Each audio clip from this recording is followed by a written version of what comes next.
মহান শহীদ দিবস ও আন্তর্জাতিক মাতৃভাষা দিবস আজ। 1952 সালের এই দিনে বাংলা ভাষার জন্য প্রাণ দিয়েছিলেন সালাম, বরকত, রফিক, জাব্বারের মতো অকুতোভয় বাঙালিরা। জাতি আজ তাদের শ্রদ্ধার সাথে স্মরণ করছে। কক্সবাজারে ভাষার জন্য আত্মোৎসর্গীকারী বীর শহীদদের প্রতি শ্রদ্ধা নিবেদন করেছেন জেলার বিভিন্ন শ্রেণী পেশার মানুষ।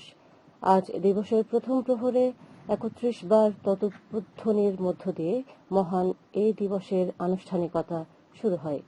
12:01 শহরের কেন্দ্রীয় শহীদ মিনারের জেলা প্রশাসনের পক্ষ থেকে প্রথমে পুষ্পস্তবক অর্পণ করে শ্রদ্ধা নিবেদন করেন কক্সবাজার 3 আসনের সংসদ সদস্য লুৎফর রহমান কাজল এবং জেলা প্রশাসক মোহাম্মদ আব্দুল মান্নান।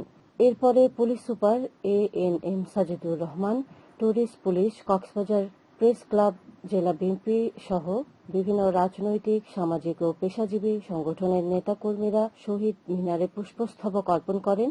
এছাড়া মহান শহীদ দিবস উপলক্ষে উদযাপনের দিনব্যাপী নানা কর্মসূচি গ্রহণ করা হয়েছে।